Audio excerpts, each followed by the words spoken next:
Assalamualaikum warahmatullahi wabarakatuh.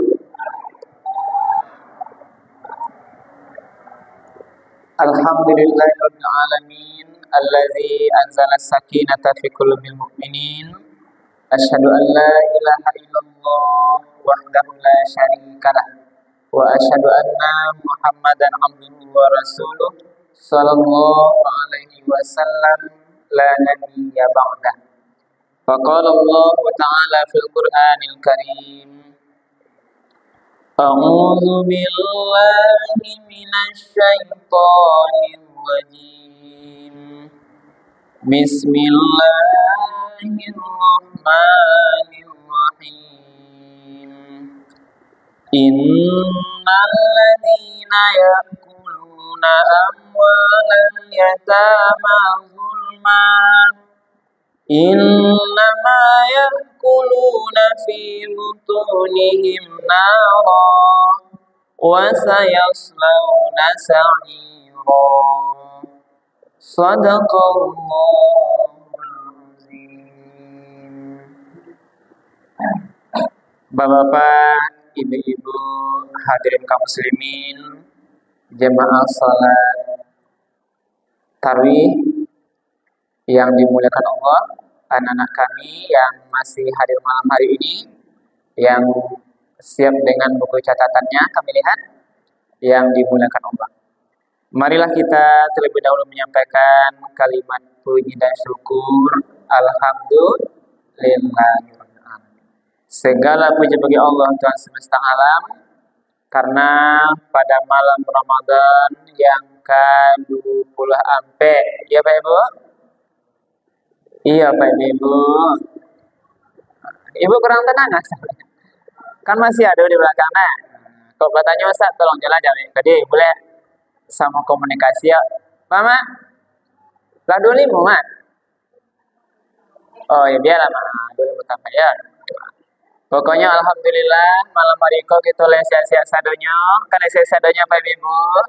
Alhamdulillah. Itu yang pertama. Kemudian kita sampaikan salam dan salam kepada Nabi kita Nabi Muhammad sallallahu alaihi wasallam yang telah meninggalkan Al-Quran dan Sunnahnya sebagai pedoman hidup kita bersama. Mari ibu dan bapak kita selalu istiqomah, betul-betul menjadikan Al-Quran dan Sunnah-Sunnah Rasul itu sebagai pedoman hidup kita dalam menjalani seluruh aktivitas kita.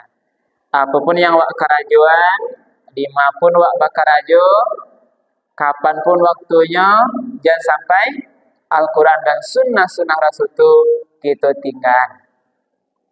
Kenapa Ibu dan Bapak? Karena kalau kita bekerja, kita tinggalkan panduan Al-Quran dan Sunnah Rasul, maka pada saat itulah kita pasti tersesat dalam menjalani kehidupan ini. Ibu dan Bapak para jemaah yang dimuliakan Allah, malam hari ko judul ceramah kita memuliakan anak yatim. Bapak Ibu, memuliakan anak yatim. Ada anak yatim yang sama Jawa tinggalnya kini Bapak Ibu? Lah iya. Nah, yang pertama dulu kita baca definisi anak yatim gitu. Nah, yang dikatakan anak yatim adalah man mata abahu wa huwa shaghirun. Orang yang sudah meninggal ayahnya dan dia masih kecil, belum balik. Berarti awak ko walaupun meninggal ayah tak yatim lah ya mas dia. Tak mau yatim ada. Pak Haji, banyak kita tak bisa yatim. Ya ibu nanti belakang meninggal ayahnya tak yatim lah dah. Nah, tak tergolong itu lah makasihnya dalam kajian. Tapi anak yatim adalah man mata abahu, yang ayahnya lah meninggal, wa huwa shaghirun, dia masih kecil, belum balik. Itu definisi anak yatim. Ikolah dalam kajian yang perlu kita muliakan, yang perlu santuni, yang perlu perhatian, kita berikan kasih sayang sesuai dengan tentu apa yang bisa kita laksanakan. Banyak dari dalam Al-Quran ataupun hadis yang bercerita tentang anak yatim. Nah, di antaranya tadi saya bacakan Al-Quran surat An-Nisa ayat 10. Iko menceritakan awak ndak boleh memakan harta anak yatim. Nah, seandainya anak yatim itu punya harta, dia tinggal bersama ibu dan bapak, atau dia tinggal di panti asuhan, dia punya harta yang milik dia, jangan sampai tamatkan dia secara zalim. Karena mari ibu apa? Semua memakan api neraka gitu. Bagaimana kata Allah? Innal ladzina ya'kuluna amwalal yatama zulman, sesungguhnya orang-orang yang memakan harta anak yatim dengan zalim, innama ya'kuluna fi butunihim nar, sabananya ialah memakan masuk perutnya api gitu. Wa sayaslawna sa'ira, nanti di hari kiamat dia akan dibakar dengan api yang bergejolak nanti di dalam neraka. Itu satu dalil yang baca itu tentang masalah yatim. Nah, ada dalam ayat lain Al-Baqarah 220, Fid dunya wal akhirah wa yas'alunaka 'anil yatama qul islahul lahum khair. Dalam urusan dunia dan akhirat, kalau engkau ditanya Muhammad tentang siapa itu anak yatim, qul islahul lahum khair. Kecillah, sesungguhnya orang yang memperbaiki mereka anak yatim itu baik. Rancak. Wa in tukhalituhum fa ikhwanukum. Jika kita memberikan pelayanan kepada mereka, mereka membutuhkan bantuan kepada kita, fa ikhwanukum, anak yatim itu adalah sama dengan saudara-saudara kita sendiri. Wallahu ya'lamul mufsida minal muslih. Allah tahu siapa yang berbuat kerusakan atau yang berbuat baik. Itu gambarnya. Itu satu dalam menceritakan anak yatim. Lalu ada di dalam surah Ad-Duha yang hafal ya bersama-sama tuh. Fa ammal yatima fala taqhar. Terhadap anak yatim janganlah kalian sewenang-wenang. Nah, tidak boleh sembarang aja Pak Ji. Tidak boleh sama. Harus elok aja anak yatim. Nah. Itu ada ayat lain, surah Al-Ma'un yang hafal di awal tuh. Ara'aital ladzi yukadzibu biddin fadzalikal ladzi yad'ul yatim. Tahukah kamu siapa orang yang mendustakan agama? Itulah yang pertama orang-orang yang menghardik anak yatim. Jalannya anak yatim bariak pula malah ya. Kalau orang yang tergolong pendusta agama.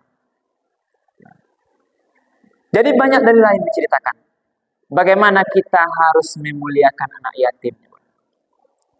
Nah, jadi anak yatim menjadi perhatian khusus oleh Allah dan Rasulullah. Kenapa demikian? Karena ternyata Nabi pun sendiri, Nabi Muhammad, sejak kecil dia juga anak yatim. Tak pernah merasuan ba'a belain kasih sayang ayah kandungnya doh. Ya, karena Muhammad itu sejak dalam kandungan mulai 3 bulanan ayahnya sudah meninggal Allah.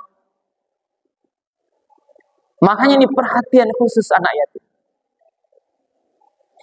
Karena Nabi sendiri juga anak yatim. Nah, jadi beberapa para jemaah yang dimuliakan Allah. Jadi kita tadi perlu memuliakan, menyantuni. Jadi ada beberapa hadis. Nah, kita lihat beberapa hadis yang bercerita tentang memuliakan anak yatim. Yang pertama apa kata Rasul? Qala Rasulullah sallallahu alaihi wasallam, ana wa kafil yatimi fil jannati hakaza. Bapak cari kamari. Apa kata Rasul? Ini salah satu keutamaan memuliakan juga anak yatim. Apa kata Rasul? Ana wa kafilul yatimi fil jannati hakaza. Aku kata Rasul bersama orang yang memelihara, yang menanggung anak yatim, besok di sarugo sama juga. Bicaranya dua jari dari Rasul, jari telunjuk dan jari tengah. Aman ibu dapat begitu dekat besok di sarugo, tidak bisa dipisahkan. Lepas bisa memisahkan dua jari kau, bu. Ditukar jari tangan ke jari-jari kelingking, bisanya lapehnya, ibu. Jari telunjuk jadi jari ampu-ampu tidak bisa, jari jempol tidak bisa. Dakek kemana? Model itulah gambaran orang yang memelihara anak yatim, yang membiayai, yang menanggung. Kafil itu maknanya adalah menanggung biaya makan minumnya, menanggung biaya pendidikannya, pokoknya menanggung, memberikan bantuan sesuai dengan kemampuan yang dia miliki. Di sarugo bersama Rasul. Ibu apa lain yang masuk sarugo je Rasul? Tidak tenang sore, berarti tidak inyo deh. Jangan lalu lupa ibu. Lain yang masuk sarugo sama je Rasul pada ke. Lain, lo kan yatim deh. Sayang tuh yatim. Itulah ada rumusnya. Jadi lah ada rumusnya. Awak tengok jalan-jalan. Nabi sendiri mengecekan. Tidak perlu apa-apa masuk lah ada rumusnya. Salah satu rumus masuk sarugo. Dake lo jo Rasul bisa di sarugo. Kafilhu, tanggung kebutuhan anak yatim. Kafil, pelihara anak yatim. Itu yang pertama ibu bapak. Itu satu hadis. Ini hadis riwayat Rawahul Bukhari. Terus hikmah yang kedua adalah dalam hadis lain juga dikatakan ini ada jaminan, dijamin masuk surga. Dalam hadis yang artinya orang yang memelihara anak yatim di antara umat muslim. Ketika ada orang memelihara anak yatim di antara para jemaah Masjid Al-Yatim, namanya sesuai lah. Awak kini cerita anak yatim, masa Jawa yatim lah namanya gitu. Lain minta pendapat saya kata baju. Kira sejarahnya bakal yatim nama saja itu aja. Namanya mana yatim? Oh bukannya sampai memelihara anak yatim dulu atau basisnya untuk bagaimana memuliakan anak yatim? Bukan namanya sendiri yatim. Oh. Pokoknya berdoa mudah-mudahan engkau menjadi baik sampai mulia yang bisa aja beko memuliakan para anak-anak yatimnya Pak. Ya sesuai dengan namanya. Itu harapan. Ya Pak Ibu. Nah. Samulun nama juga jiwa rupanya bertekanan ya Pak Ibu. Nah, jadi apa kata hadis Rasul? Orang yang memelihara anak yatim dari umat muslim, kemudian mereka memberi makan, memberi minum, pasti Allah akan masukkannya ke dalam sarugo, kecuali ia melakukan dosa yang tidak diampuni oleh Allah. Dosa apa yang tidak diampuni Ibu apa? Dosa syirik. Kalau tidak syiriknya dia apa? Insya Allah ini ada jaminan lewat hadis At-Tirmizi dari Ibnu Abbas, itu dipastikan dijamin masuk surga orang yang betul-betul mau memelihara anak yatim, magiah makan dan minum, insya Allahnya akan pasti. Nah ini bahasa yang pasti masuk surga, kecuali dia melakukan dosa syirik yang tidak diampuni oleh Allah. Nah surga lo balik menapa. Nah kemudian satu hadis lagi, orang yang memuliakan atau memelihara anak yatim itu dia terhindar dari siksa di hari kiamat. Hari kiamat Ibu nama apa? Hari yang berat juga, yang nanti akan kita juga disiksa kalau nanti banyak perbuatan-perbuatan dosa kita. Tapi ada satu amalan yang memelihara anak yatim ini, insya Allah nanti kita akan dibebaskan dari siksaan hari kiamat. Apa dasarnya? Ini hadis riwayat Tabrani dari Abu Hurairah. Demi kata Rasul yang mengutusku dengan hak, aku tidak akan menyiksa pada hari kiamat nanti. Nah, Allah tidak akan menyiksa pada hari kiamat nanti orang yang menyayangi anak yatim lembah lembut pembicaraan dengannya, serta menyayanginya karena keyatiman dan karena kelemahannya. Jadi kalau secara bulan bebas dari siksa hari kiamat. Apa kata Allah? Ini Rasul menyampaikan, demi yang mengutusku dengan hak, Allah tidak akan menyiksa pada hari kiamat nanti orang yang menyayangi anak yatim. Nah, bahwa bentuk penyayang itu lemah lembut pembicaraan dengan mereka. Lemah lembut kan ada disunahkan ibu bapak. Kalau bahasa buat anak yatim, santuni mereka, sekali-kali atau kusuklah kapal itu. Belai kepalanya dengan lembut. Disampaikan juga kenapa orang nanti yang bisa memberikan belayan kasih sayang lemah lembut kepada kepala anak yatim, insya Allah nanti dia akan diberikan pahala sebanyak rambut yang ada di kepala anak yatim itu. Tapi jangan salah paham mereka kenapa nah, rupanya ada anak yatim itu bukan tak berambut, sedang botak kepalanya nah. Ini menandakan betapa tingginya pahala berbuat kasih sayang kepada anak yatim. Membelainya saja kenapa nanti kita mendapatkan pahala yang begitu banyak. Lemah lembut serta menyayangi ayah saya itu kenapa kita sayang? Karena keyatimannya. Karena ayahnya tidak ada tanding. Coba bayangin bunda bapak, perasaannya anak-anak yatim ketika melihat orang-orang yang masih ada ayahnya gitu. Pai sekolah diantar di ayahnya, nampak dia pitih di ayahnya, main-main sekali-kali jodoh aja ayahnya sore-sore hari ngabuburit ibu bapak. Anak yatim bagaimana? Tidak ada yang nanti ayahnya mengantarkan. Maka di sekolah peran awak bersama ibu bapak untuk bisa memuliakannya, menjadi ayah ibu, menjadi orang-orang yang sayang kepada dia sebagai amalan terbaik bagi kita ibu. Mereka ini juga karena keyatimannya dan karena kelemahannya. Nah ini ibu bapak yang dimuliakan. Inilah gambaran bagian kemuliaan anak yatim. Maka dari itu ibu bapak, seandainya ada di sekitar kita anak yatim, mari kita lihat ada kelebihan rezeki, kita berikan bantuan kepada mereka, kita santuni. Jangan pula nanti sampai apalagi hari raya ibu dan bapak, orang barayo, babaju rancak, rupanya masih ada anak yatim yang menangis di hari raya. Jangan sampai terjadi itu ya Pak. Ya, itu bersama-sama kita ribet. Itulah makanya amal Ramadan kini di mana-mana dibuka. Kalau masjid memberikan infak anak yatim, di mana-mana itu karena ikut diberikan. Dibuka kas anak yatim itu berikan pada mereka. Dan jangan salah, ini ada salah kebiasaan buat apa? Anak yatim itu diberikan santunan bukan dia termasuk orang yang penerima zakat. Nah, kecil apa? Anak yatim tidak golongan yang menerima zakat. Karena yatimnya, tapi anak yatim kalau adanya bekom miskin atau fakir, zakat bagian kainnya bukan karena yatimnya, tapi karena fakir atau miskinnya. Atau dia sedang belajar, berarti karena fisabilillahnya. Atau dana yatim yang sedang punya banyak hutang sekolah, hutangnya biaya-biaya yang lain, itu kita berikan dia zakat, itu karena ghariminnya. Anak yatim tidak termasuk golongan alapan asal yang menerima zakat. Ibu ya. Lah zakat itulah jelas itu. Innamas shadaqatu lil fuqara wal masakin.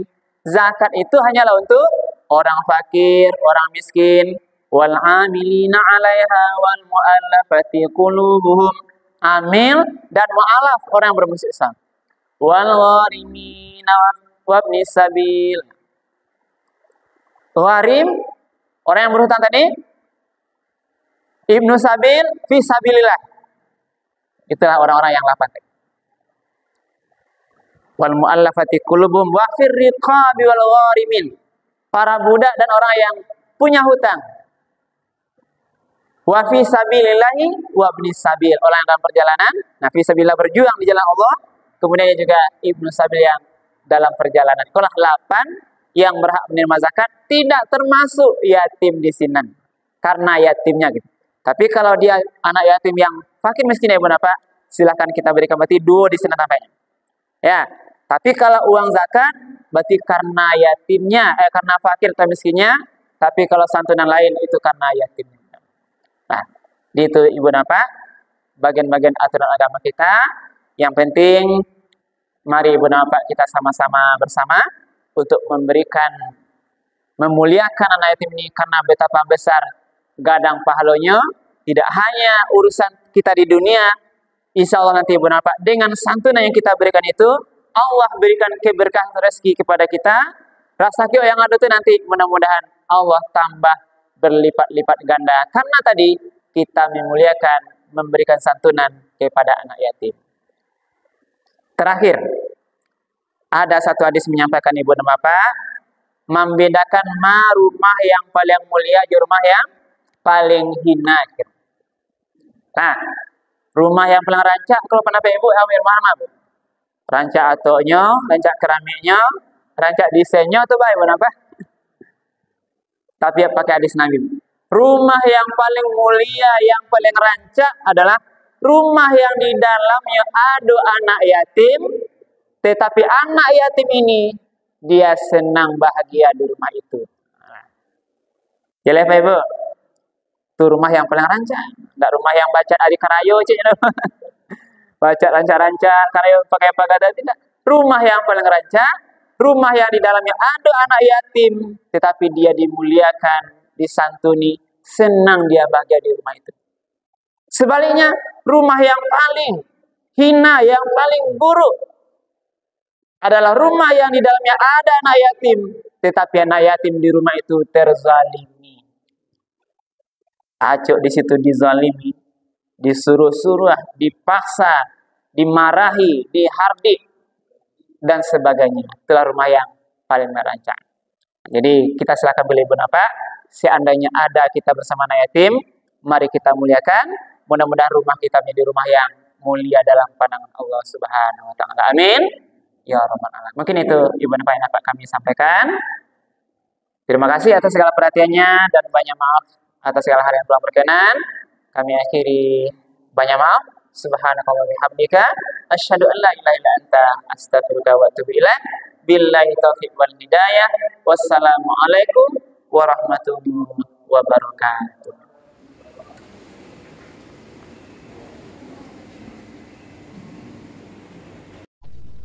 Alhamdulillah.